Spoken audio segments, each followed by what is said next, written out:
Hi there, Moped Mechanics back again with another video today, and I'm going to show you how to change your rollers over. Not the exactly how they would do it in the bike shop method, but this is the best way that I've found personally to do it, other than by using a tool, and most people don't actually have a tool. By tool I mean a variator locking tool. So normally most of us don't have any way that we can lock this very easily, unless you've either spent money on buying a tool that locks it in place, or literally by brute force, or having an air gun, and obviously that's quite a bit of money and we don't have them sorts of tools. So what I have to do, unfortunately, is if you come into here, you can see my inlet manifold, and obviously I have my crankshaft here. And the way that I have to do this is I actually have to put one of my socket extensions through here, and I put it as far forward away out of the bore as possible so that I don't put any indentations into where the gasket needs to go and the bore needs to sit, because otherwise you'll find over time that you will actually dent it and push it down and cause it to be misshapen. And now you just need to hold that into place and take the socket,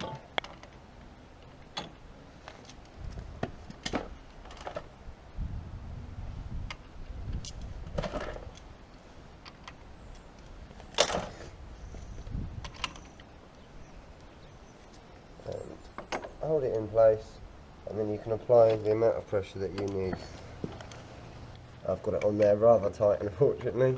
That's because I've had it come off before, because of how tuned this bike is. And so now we've got the belt off. I've got a little washer on there, and I don't have a kickstart, so I don't bother with the kickstart pieces. And now just take your belt off and leave it down, and then you can pull your rollers out.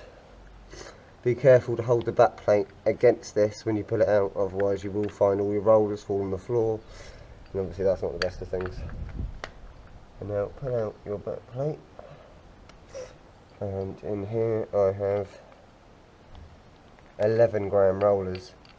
It was just merely to try and see what will fit perfect and be the best weight for my bike. So grab your rollers, and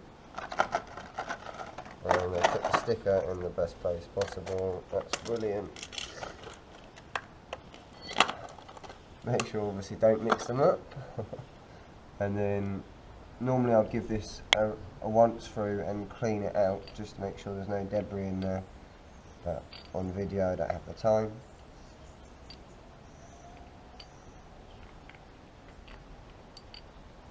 And then you can put the backing piece back on,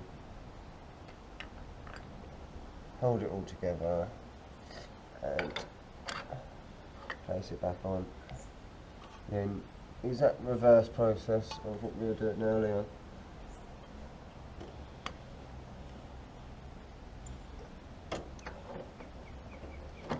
Make sure the belt is actually quite loose, because otherwise it won't allow it to sit as far back as it should, and if you damage the spline on your crankshaft, then you won't have a moped any longer, unfortunately.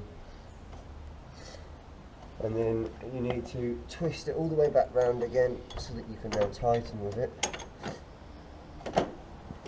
and obviously switch the socket over and start tightening.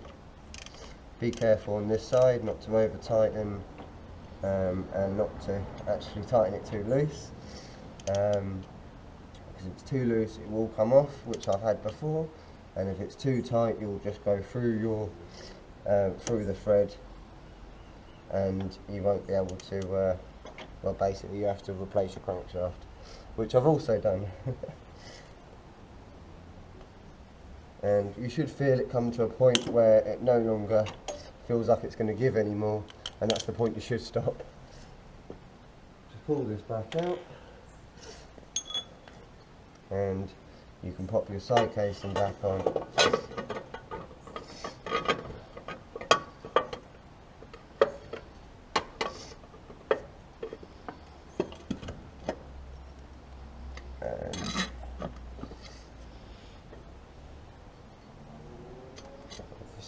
Tighten everything back up, and then you're done. And then you've changed your rollers, and that's from 11 grams to 9.3, and hopefully I'll get a better throttle response from this. Thank you for watching.